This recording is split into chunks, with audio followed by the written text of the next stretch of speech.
ব্যবসায়ীদের দাবির প্রেক্ষিতে রাজস্ব বোর্ড চলতি বছরের এপ্রিলে ভারত থেকে স্থলপথে সুতা আমদানি বন্ধ করে দেয়। এর আগে আন্তর্জাতিক মানদণ্ড অনুসারে সুতা কাউন্ট নির্ণয়ে যথাযথ অবকাঠামো প্রস্তুত না হওয়া পর্যন্ত শুধুমাত্র সমুদ্র বন্দর দিয়ে সুতা আমদানির সুপারিশ করেছিল ট্যারিফ কমিশন। রোববার গুলশানে Bangladesh textile mill association BTM এর এক বিশেষ আলোচনা সভায় ব্যবসায়ীরা জানান, স্থলবন্দর দিয়ে আমদানি বন্ধ থাকলেও চলতি বছরের এপ্রিল পরবর্তী 7 মাসে ভারত থেকে সুতা আমদানি আগের তুলনায় বেড়েছে। বিদেশি সুতাতে অনেক রকমের ভর্তুকি দিয়ে ওরা আমাদের মার্কেটে ডাম্পিং করছে। তো আমাকে তো কোনো ওগুলো না দিলে আমি তো ইকুয়াল হতে পারছি না। আমার সুতা কিন্তু বেশি দাম না। যেসব ইয়ার্ন আমরা করতে পারি সেই সব ইয়ার্ন আমাদেরকে ইম্পোর্টকে রেস্ট্রিকশন করতে হবে।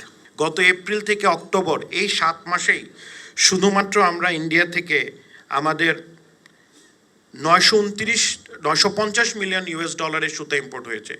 ভয়াবহ তথ্য। 132% বা 37% যে প্রবৃদ্ধি ঘটেছে সুতা ইম্পোর্টের ক্ষেত্রে, এটা আসলে আমাদের বুকে ছুরি না, আমাদেরকে শেষ করে দিয়ে যাচ্ছে। এই দেশে স্পিনিং মিল বা বস্ত্রকল যদি না থাকে তাহলে কি গার্মেন্টসের যারা ম্যানুফ্যাকচারার ওনারা কি এই ভ্যালু এডিশনের 2 স্টেজ জিএসপি ফ্যাসিলিটিসের শর্ত পূরণ করতে পারবেন?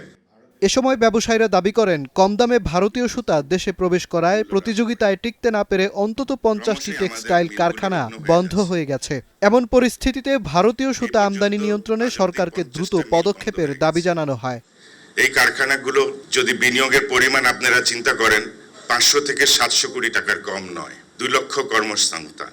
গত 22 মাসে ইন্ডিয়া থেকে সুতা ইম্পোর্টে প্রবৃদ্ধি হার হয়েছে 137%। প্রাইসের তারতম্য, এর জন্য আমরা সরকারের কাছে বারংবার গিয়েছি।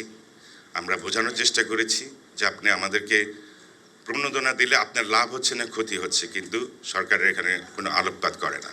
স্থানীয়ভাবে উৎপাদিত সুতা দিয়ে তৈরি পোশাক রপ্তানিতে 10% নগদ সহায়তা দেয়া, কর্পোরেট কর কমানো ও গ্যাস সংকট নিরসনের দাবি জানিয়েছেন ব্যবসায়ীরা।